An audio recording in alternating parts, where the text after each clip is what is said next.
Begging your pardon, officer. Yes, what is it, sir? Is there anything you can tell me about Desiree Lathan? I couldn't really say. Come now, I'm trying to help this investigation. Any small detail would be useful. Well, I haven't really looked over the crime scene too much. It's rather gruesome, you see. Is the body still here? Yes, what's left of it at any rate. Miss Lathan was only identified by the tattoo on her foot. I see.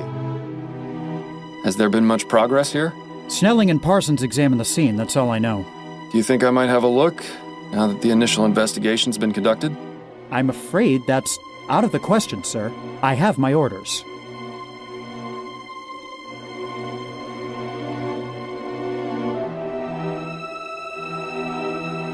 I'll be in and out before you know it. I'll leave no more trace than a ghost. If Parsons were to catch you, my career would be over. Trust me, he won't be back for some time. I swear on my honor as a former member of the New Bretagne police. All right, I suppose you can go in for a moment, but please be quick about it. Thank you, Officer Kane.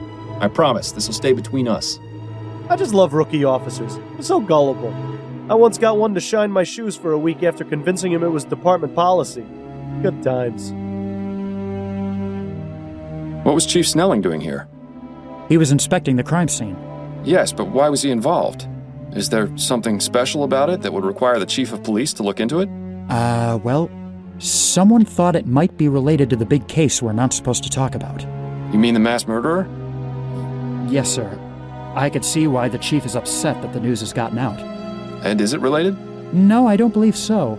But the news reports have been getting the public on edge. Of course. The less information there is, the easier it is for rumors to start spreading. Exactly. Chief Snelling has a lot of fires to put out. If that's the case, it's too bad he didn't get to Miss Lathan in time. Do you enjoy working with Officer Parsons? If I'm being honest, he can be a bit much sometimes. Trust me, you're not the only one who feels that way. I didn't have much interaction with him when I was a detective, but the few times I did weren't very pleasant. I could tell he doesn't seem to care much for you. Although I don't think he cares much for anyone except the chief, and that's only because he's the one who gives out the promotions. Thanks for your time, officer. Not a problem.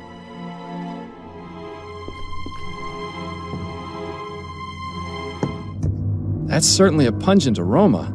I can see why the officer stuck to the living room. Surprisingly modest quarters for a grande dame. You'd never guess she could buy out the likes of you and me 1,000 times over.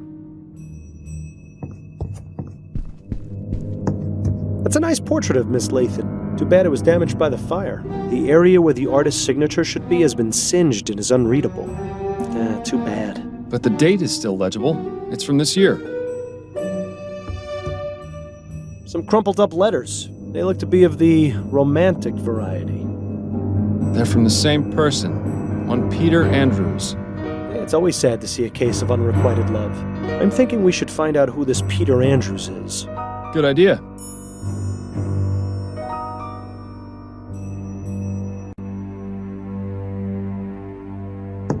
It looks as though Miss Lathan was in the middle of writing something. It's an article for Brentwell magazine. Igniting the fires within. A bit on the nose, wouldn't you say? Classic Brentwell. They have a reputation for making their writers go to extremes for their articles, all for the sake of entertainment. Perhaps we should pay their offices a visit, see exactly what it was Miss Lathan was doing for them.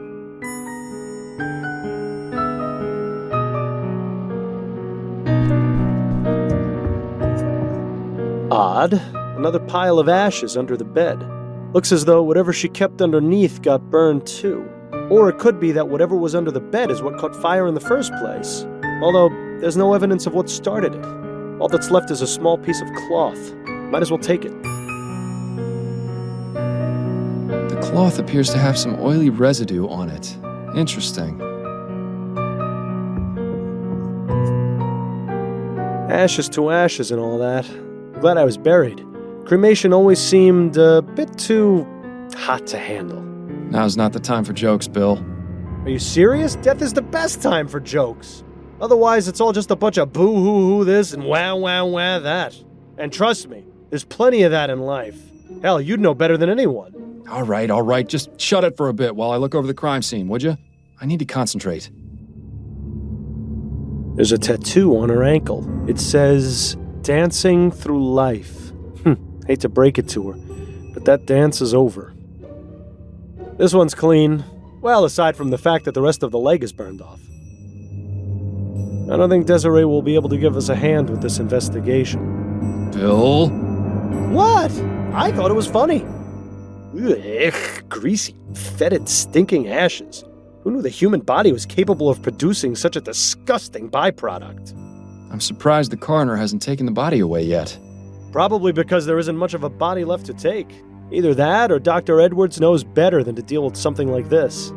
That's extremely unlike him. He'd jump at the chance to examine this body. Perhaps we should allow him the pleasure. I hope you're not suggesting what I think you're suggesting.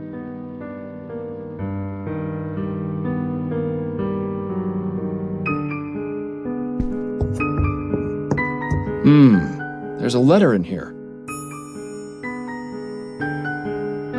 This just keeps getting more and more interesting. The law firm of Usher and Price isn't too far from here. I think it's definitely worth paying him a little visit.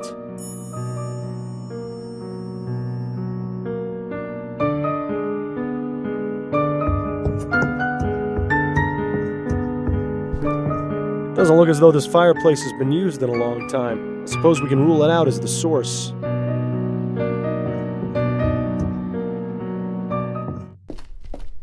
Was there someone else in the room just now? I thought I heard you talking. Oh, no. It's just sometimes I think aloud when investigating crime scenes. I see. Good save. We don't need any more police officers thinking you're insane.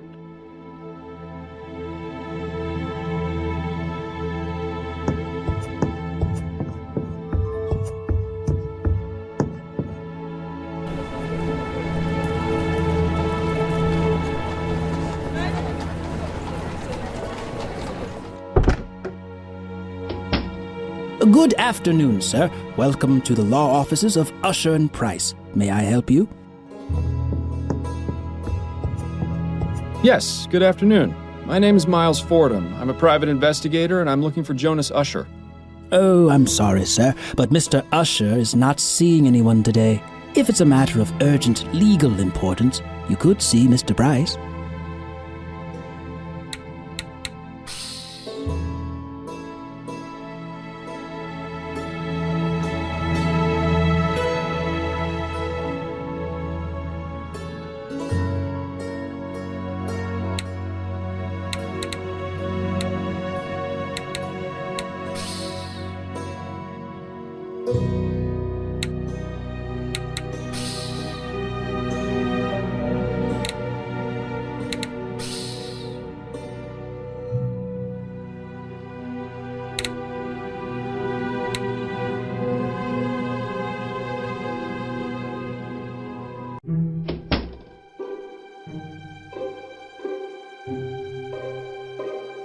That pipe really clashes with the rest of the decor in here.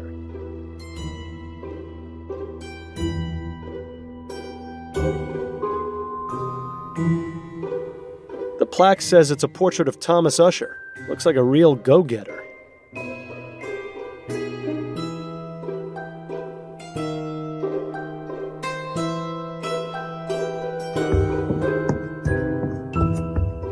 Begging your pardon, sir. Yes?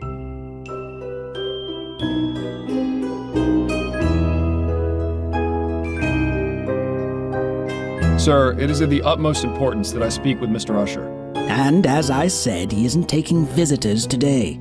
But it's in regards to his client, Desiree Lathan. Or should I say, former client. Miss Lathan found another attorney? No, I'm sorry to be the one to have to inform you, but she's dead. Dead? I had no idea. No? It was in today's newspaper. I haven't read it yet. Mr. Usher forbids it in the office. But surely he's read it. Just because he forbids you reading the paper in the office. No, I mean he forbids the presence of newspapers in the office. He fears they bring in outside germs. I see. In any case, if what you say is true, I'll need some sort of proof. I suppose just bringing in a copy of the newspaper is out of the question, then. We'll have to find another way.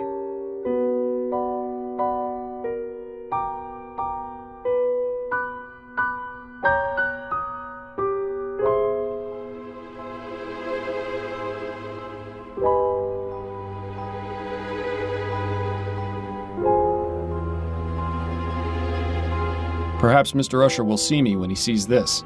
Oh, what's that?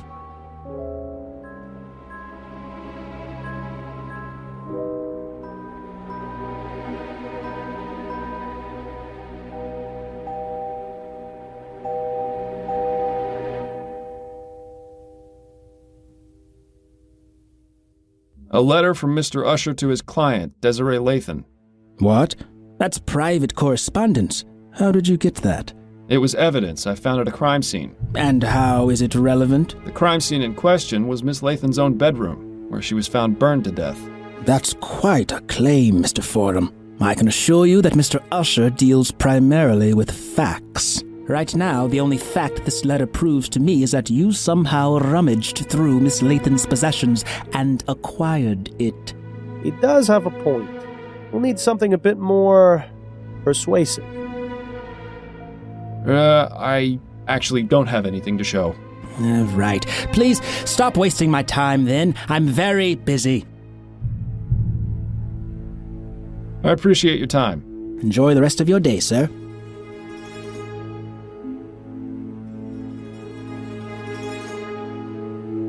It would be unwise to barge into Mr. Usher's office having been told he isn't seeing anyone today. We need to find a way to make him change his mind.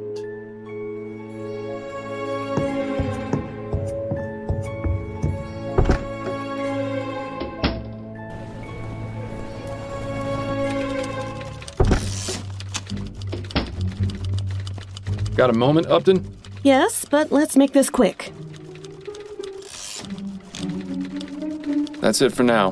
Better get back to it then.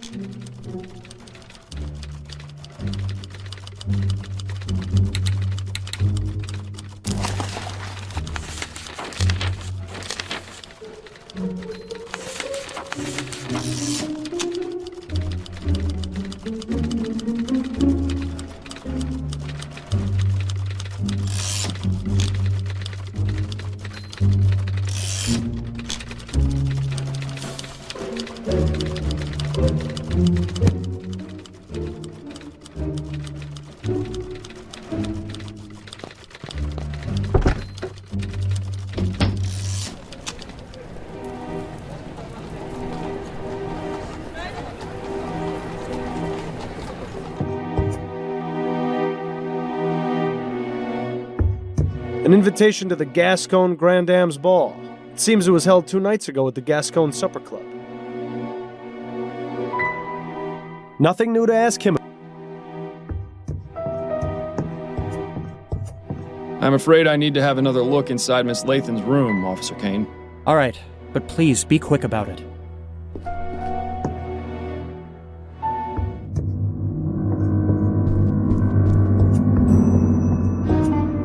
Just a pile of ashes. They can't tell us much more than we already know.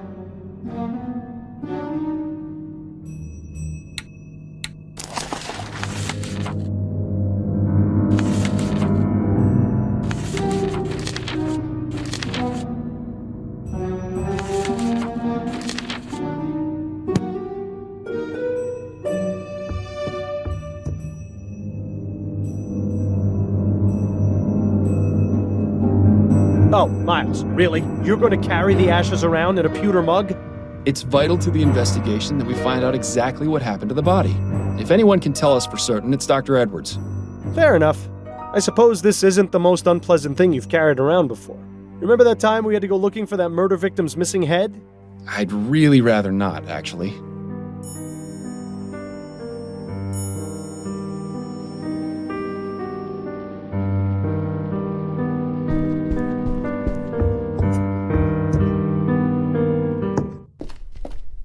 Ugh. The smell from the bedroom is getting worse. I don't know how much longer I can stand it.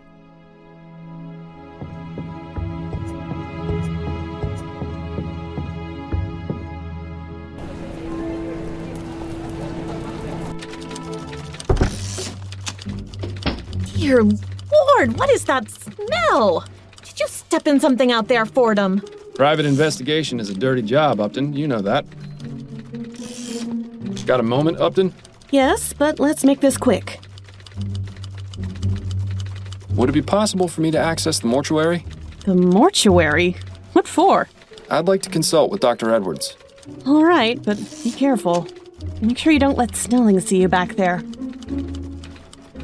That's it for now. Better get back to it then.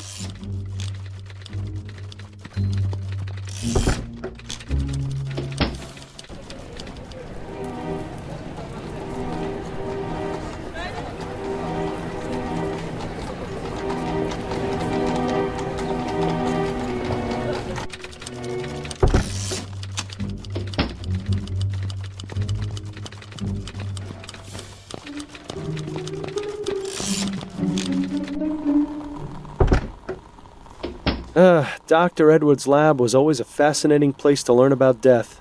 A bit less so now that I'm quite the expert. Oh, did I miss cleaning up some bit of that last corpse? Oh, Fordham, what brings you down here? Hello, Edwards. I was wondering if I could pick your brain. Yes, of course. There's one in a jar over there, and I may have another one around here somewhere. That coroner humor never gets old, does it? Anyway, let me know what you want to discuss. This fellow's not going anywhere.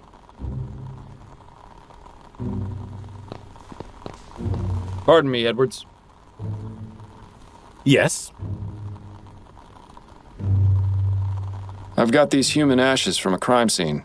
Straight to the point. I knew I liked you for a reason, Fordham. Who do they belong to? Desiree Lathan.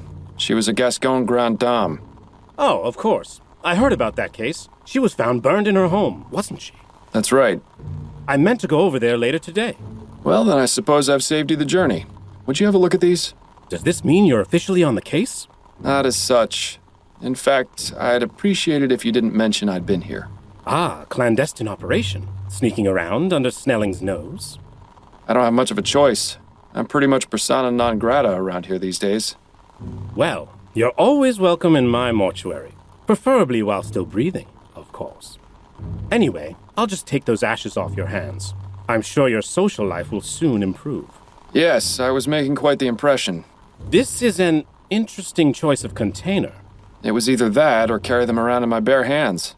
Well, I'm a bit busy right now, but I should have something for you within the next couple of hours. But you do realize the information won't be exclusive to you. I'll have to pass it on to the detectives on the case. Naturally. That just gives me more of an incentive to work quickly.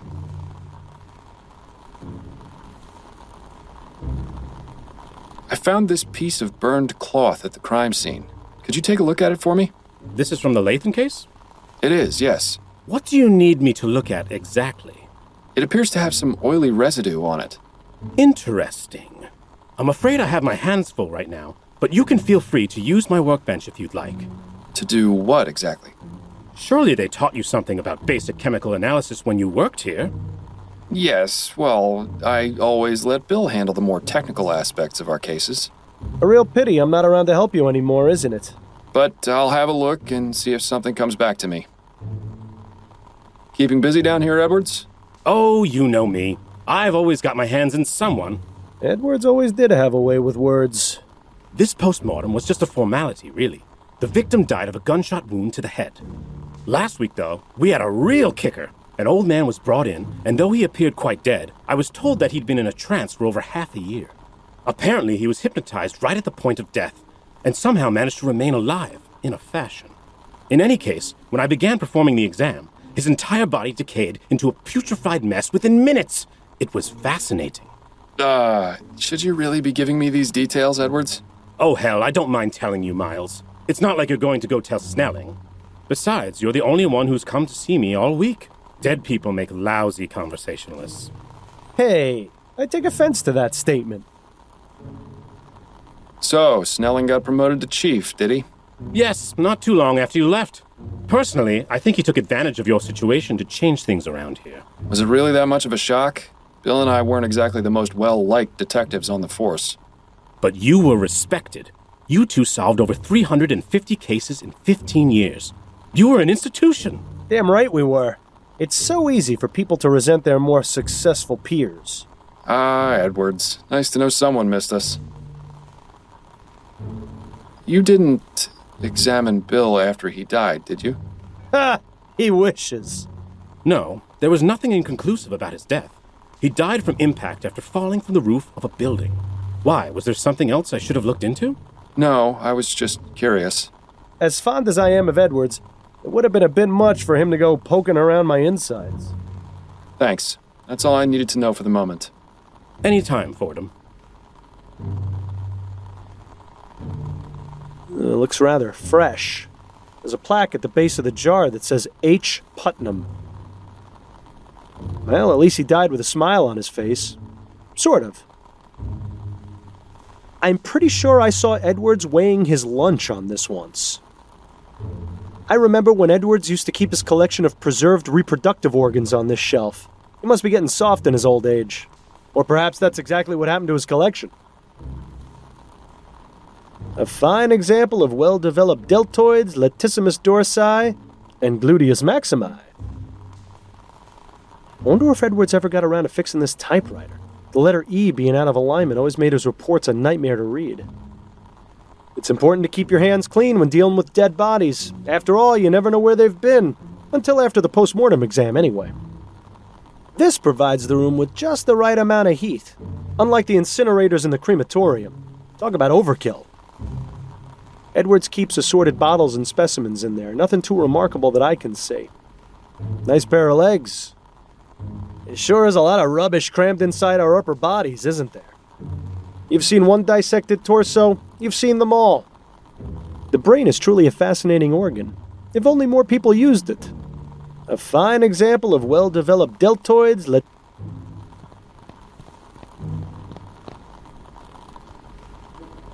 It's been ages since we got to do any type of chemical analysis. This will be grand! Dr. Edwards, could you remind me what it is I'm meant to be doing? Yes, of course. Go ahead and get as much of that oily residue from the cloth into the petri dish. Good. Now add some of the chemical reagent in the red bottle to the dish.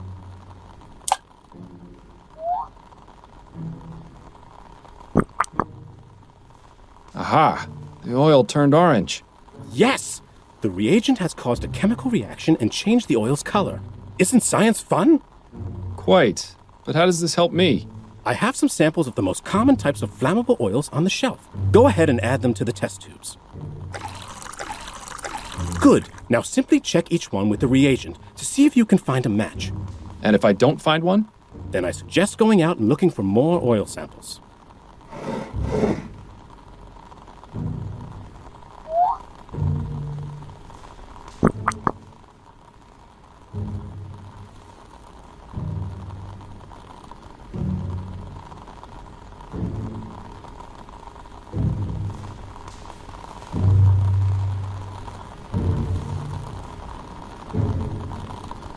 Better dispose of the sample currently in the petri dish.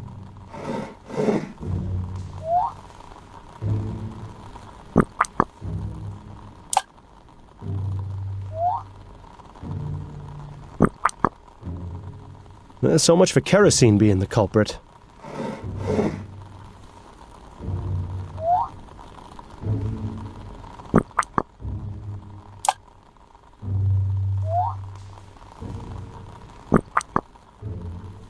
Too bad, I would have bet on it being coal oil.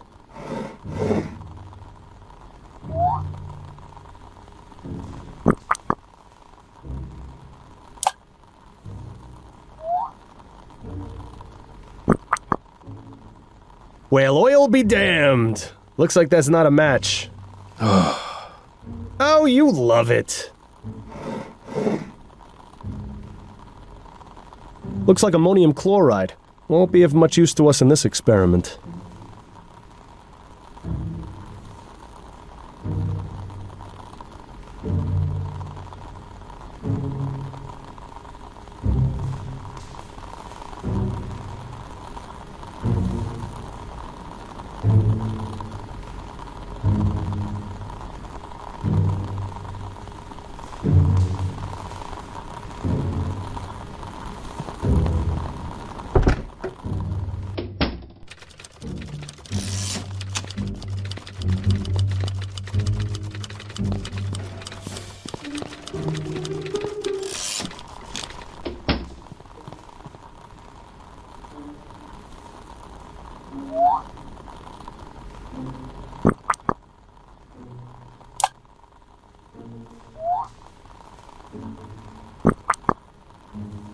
We already confirmed this isn't the right substance, Miles. You're just wasting time now.